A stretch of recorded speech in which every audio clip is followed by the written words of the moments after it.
다만 여기서 제가 꼭 말씀드리고 싶은 유의사항은 두 가지거든요. 네. 그리고 이제 전방산업격인 그러면 전기차 시장이나 ESS 시장이 또 여기도 계속 확장이 돼야 결국 2차 전지를 많이 쓰게 되는 건데 네. 이쪽 산업 상황은 지금까지는 흐름이 어떤가요? 일단은 뭐 여러 가지 우려 요인들이 없지는 않습니다. 올해 특히나 이제 금리 인상에 네. 경기 둔화의 우려가 조금 있는 상황이라서 지금 전기차 수요가 단기적으로 조금 슬로우하다 이런 이야기들도 좀 있긴 하지만 저는 궁극적으로 장기적인 관점에서 보면 크게 문제는 없다라고 생각을 하고 있고요. 물론 이제 단기적으로는 경기에 영향을 안 미칠 수는 없겠죠. 그렇죠. 그런데 조금 더 큰 관점에서 보면 지금 대부분 유럽의 국가라든지 미국이라든지 중국이나 한국조차도 네. 빠르면 30년 전후 늦어도 35년부터는 내연기관을 판매 금지하는 지금 정책들이 만들어져 있습니다. 네. 물론 이 정책들이 나중에 또 계획이 바뀌고 할 가능성은 있지만 사실 코로나 시기 이후에 오히려 강화되는 모습을 보여왔지 이런 것들이 완화되지는 않았거든요. 네. 큰 틀에서 이 그림들이 틀어지지 않는다면 궁극적으로는 저는 전기차로 다 전환이 돼갈 거다라고 생각을 합니다. 네. 결국은 이제 시간의 문제이지 전기차 시장은 다 전동화 될 거라고 본다면 이 시장은 중장기적으로 굉장히 불확실성이 적은 성장성이 큰 산업이라고 볼 수도 있기 때문에 그런 측면에서도 이제 굉장히 그림이 좋은 것 같고요. ESS 같은 경우에도 최근에는 이제 계속 그 러시아 우크라이나 사태 이후에 결국 전력 공급에 대한 우려들 맞아요. 이런 것들이 지금 계속 불균형을 이루고 있기 때문에 유럽 국가들은 내부적으로 계속 이런 신재생 에너지에 대한 투자를 확대를 하고 있어서 그런 부분에서 ESS 시장도 굉장히 커지고 있다라는 부분에서는 이쪽으로 이제 주로 많이 쓰이는 국내 업체들이 주로 하고 있는 이 배터리 산업이 네. 저는 다른 산업에 비해서 가장 큰 특징 중에 하나가 주식시장에서 가장 싫어하는 것 중에 하나가 불확실성이거든요. 네. 그런데 다른 어느 산업보다 불확실성이 좀 낮은 편이다라는 점은 굉장히 긍정적인 부분인 것 같습니다. 워낙 2차 전지 성장성에 대해서는 의심하는 사람이 없으니까요. 네. 그게 단기적으로 다른 이슈들이 좀 섞이느냐 아니냐의 차이긴 한데 장기적인 관점에서 봤을 때는 긍정적으로 본다 얘기를 해주셨고 시장 흐름 얘기 나온 김에 그리고 앞서서도 잠깐 언급을 해주셔서 미국 IRA 법안이 이제 시행된 지 어느덧 벌써 1년 됐더라고요. 네. 그때 당시에 처음 시행될 때 얘기했던 게 국내 자동차 업계는 아무래도 좀 악재고 2차 전지 업체들한테는 좀 후재일 수 있다라는 얘기들은 나왔었는데 지난 1년간의 흐름 되돌아보면 좀 어땠습니까? 1년 동안 분명히 이제 2차 전지 섹터 주가에는 굉장히 긍정적으로 작용을 했던 것 같고요. 네.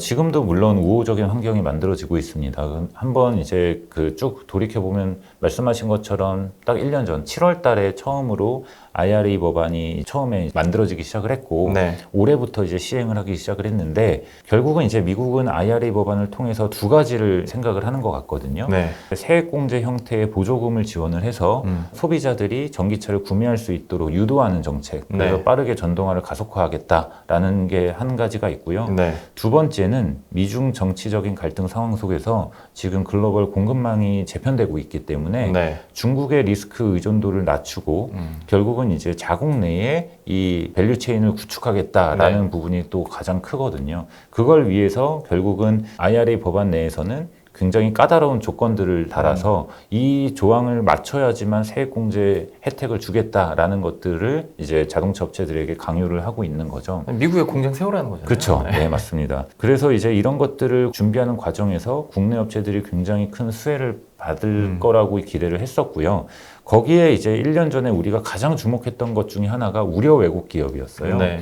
그래서 이 우려 왜곡 기업이 큰 범위에서는 중국의 대부분의 업체들이라고 저희가 생각을 했었기 때문에 중국이 만약에 미국에 진입을 하질 못한다면 거의 대부분을 우리나라 업체들이 반사 수혜를 받을 거라고 기대를 했기 때문에 네. 분명히 이제 물가적인 측면에서 밸류에이션 배수가 올라가는 부분들이 발생을 했습니다. 네. 다만 이제 1년이 지난 지금 와서 돌이켜 보면 100% 중국이 못 들어가는 것은 아니더라라는 부분이 맞아요. 가장 큰 차이인 것 같고요. 네. 지금 일단 기본적으로 배터리 셀은 두 업체, 첫 번째로는 CATL 네. 그리고 ASC라는 업체가 실제로 착공식까지 할 정도로 이제 지금 삽을 떠서 공장 증설에 나서고 있고요. 그리고 일련의 과정들을 봤더니 굳이 미국에서도 제재를 100%로 하진 않더라라는 맞습니다. 네, 게 네. 너무 보이더라고요. 그렇죠. 그리고 소재 업체들도 지금 전에 캐캠이라든지 네. 아니면은 양극재, 음극재 쪽에 고션이라는 업체가 지금 이제 공식화해서 이제 증설을 하겠다라고 발표를 했는데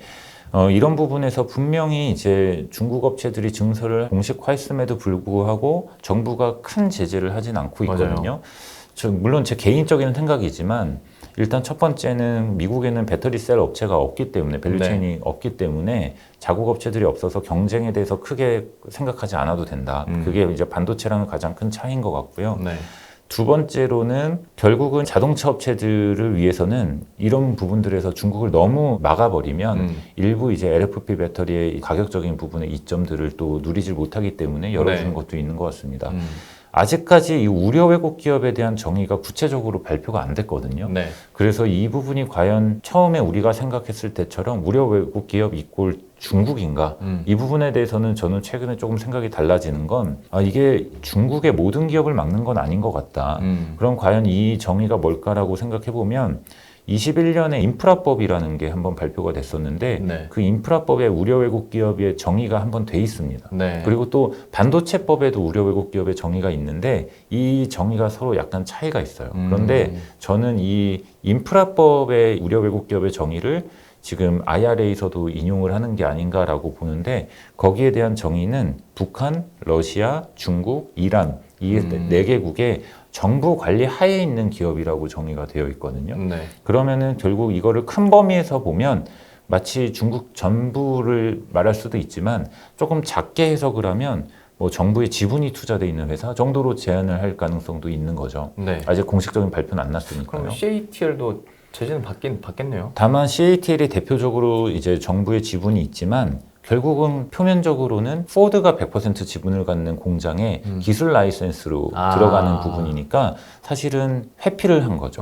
그런데 이거를 정부가 지금 제재하지 않는 걸 보면 물론 이 미중 정치적인 갈등 상황이 있으니까 네. 막 어느 작은 업체들 뭐 아무나 막 다 들어가는 이런 것들은 아니겠지만 아주 일부 제한적이나마 중국 업체들이 좀 들어가고 있다는 것은 약간 이제 1년 전과 차이점인 것 같고요.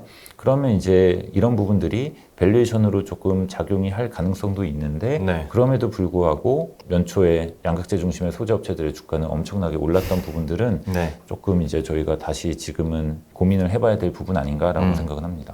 전반적인 시장 흐름이나 지금의 상황들이 좀 어떻게 오묘하게 미국과 중국, 우리나라 기업들이 섞여 있는지 잘 설명을 해주셨으니까 이 부분은 참고하시길 바라겠고, 네, 그러면 이렇게 시장 현황에 대한 이야기들은 들어봤으니까 이제 여러분들이 기다리시는 전략적인 측면의 질문들 한번 드려보겠습니다. 양극재 업체들은 어마어마하게 올랐습니다. 에코프로 쪽 갔다가 포스코 쪽 갔다가 굉장히 손막힘도 많이 있었고 급등은 어마어마하게 했는데, 그러면 2차 전지 투자할 때 여전히 소재 쪽으로 아니면 부품 쪽으로 계속 봐야 되는 건지, 그냥 파이가 커지면 셀 업체들은 당연히 경쟁력이 늘어날 테니까 이쪽으로 진득하게 투자하는 게 나을지 어느 관점이세요? 저는 셀 소재로 구분 짓는 것보다는 네. 지금 상황에서는 밸류에이션이 너무 높거나 업사이드가 좀 제한적인 업체들보다는 이제 셀 소재 상관없이 밸류에이션을 좀 고민을 하자라는 네. 관점인데요. 아무래도 소재 쪽에서 조금 더 기회 요인이 필요하고. 많이 있는 것 같고요. 그런 부분에서 이제 밸류에이션에 대한 고민이 좀 더 필요하지 않을까라고 생각을 하고 있습니다. 맞아요. 저도 그 생각인데 말씀드린 것처럼 2차 전지 성장에 대한 의심은 아무도 없는데 다만 우리가 투자를 하려면 고민이 되는 게 주가 변동성과 밸류에이션인 거잖아요. 그렇다고 양극재에 안 할 수는 없고 투자를. 네. 그러면 어느 정도 멀티플을 줘야 맞나? 밸류에이션은 어디까지 우리에게 허용 가능한 것인가? 그 범위를 무자르듯이 다룰 수는 없겠지만 연구원님을 모셨으니까 여쭤봅니다. 기준을 어떻게 잡아야 됩니까? 사실 밸류에이션을 할 수 있는 방법은 굉장히 여러 가지잖아요. 네. 그래서 저도 좀 조심스럽기도 하고 저도 고민도 많이 하지만 오늘 이제 자료를 보여드리면서 드릴 말씀이 정답이라고 말씀을 드리는 건 아니고요. 네. 참고로 이렇게 볼 수 있겠다라고 이해해 주셨으면 좋을 것 같아요. 네.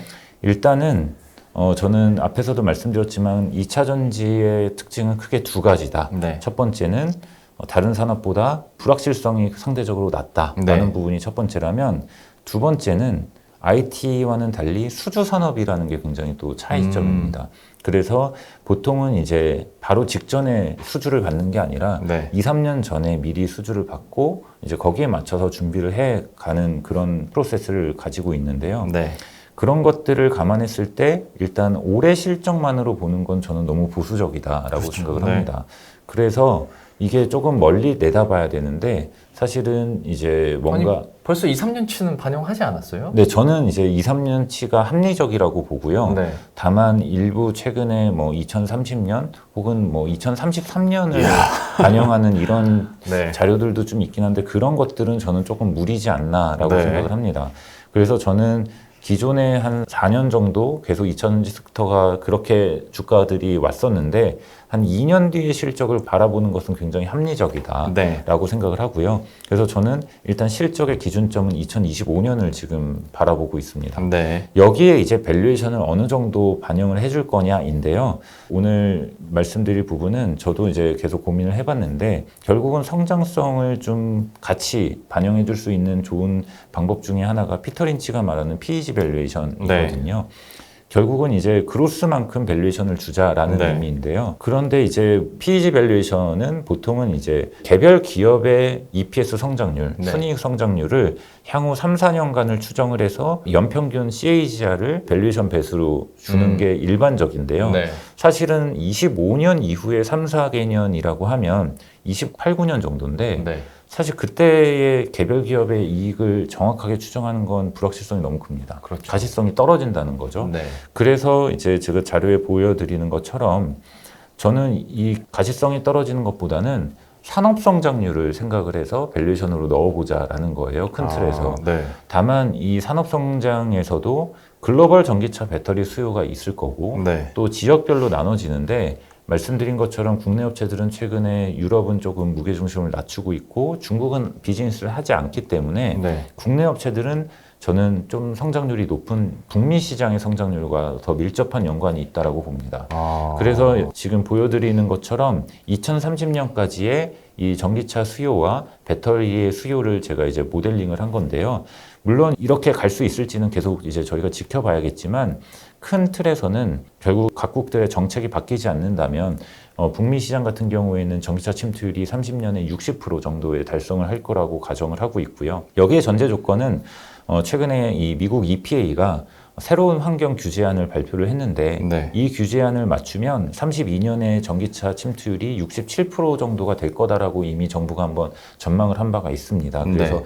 이런 그림으로 갔을 때 이 전기차 수요의 그로스를 보게 되면 25년 이후에 이제 27년까지의 그리고 혹은 뭐 5개년이라고 하면 한 29년까지의 CAGR 연평균의 이 그로스를 성장률을 구해보면 네. 대략 32%에서 한 36, 7% 사이에 네. 이 성장률들이 나옵니다. 네. 그래서 저는 이 성장률을 큰 틀에서 한번 적용을 해보자라고 기준점을 가지고 있거든요. 그래서 이렇게 해서 밸류에이션을 따져봤을 때 결국은 이제 업사이드와 다운사이드를 이제 업체별로 쭉 구해보면 네. 양극재 업체들은 상대적으로 굉장히 높은 밸류를 받고 있기 때문에 네. 제가 생각하는 적정 밸류에서는 조금 지금 밸류가 높아져 있어서 네. 조정이 좀 필요하다라고 지금 보고 있고요.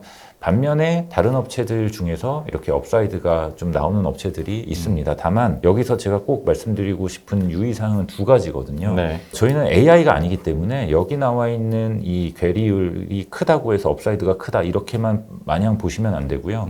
삼성 SDI라든지 SK이노베이션 혹은 뭐 한솔케미컬 같은 2차전지 외에 다른 본업이 굉장히 큰 비중을 차지를 하면 네. 이렇게 전체 실적에 넣었을 때 밸류에이션이 왜곡이 생깁니다. 그러겠죠. 네, 네. 적정 가치에 왜곡이 생기기 때문에 네. 이런 것들은 저희가 좀 판단을 따로 해야 될 부분이라서 네. 좀 말씀을 드리고 싶고 두 번째는 결국은 지금은 실적이 좋더라도 네. 혹은 지금은 안 좋더라도 네. 25년에 지금 여기에 나와 있는 블룸버그 기준의 컨센서스가 네. 도달할 수 있느냐가 문제거든요. 네. 그런데 이제 어떤 업체들은 정말 이제 지금은 실적이 안 좋아도 2년 뒤에 조금 달라질 수도 있는 거고 네. 아니면 그때 가서 또 안 좋아질 수 있는 업체들도 있는 건데 네. 이런 것들에 대해서는 저는 이제 뭐 직업상 애널리스트를 하다 보니까 계속 회사와 커뮤니케이션을 하면서 이 정도의 실적이 나올 수 있는지를 체크를 해갈 텐데 나중에 이런 컨센서스의 변화 이런 것들을 좀 주의해서 보실 필요는 있습니다. 저 여기서 잠깐 네. 궁금한 점이 있습니다. 네.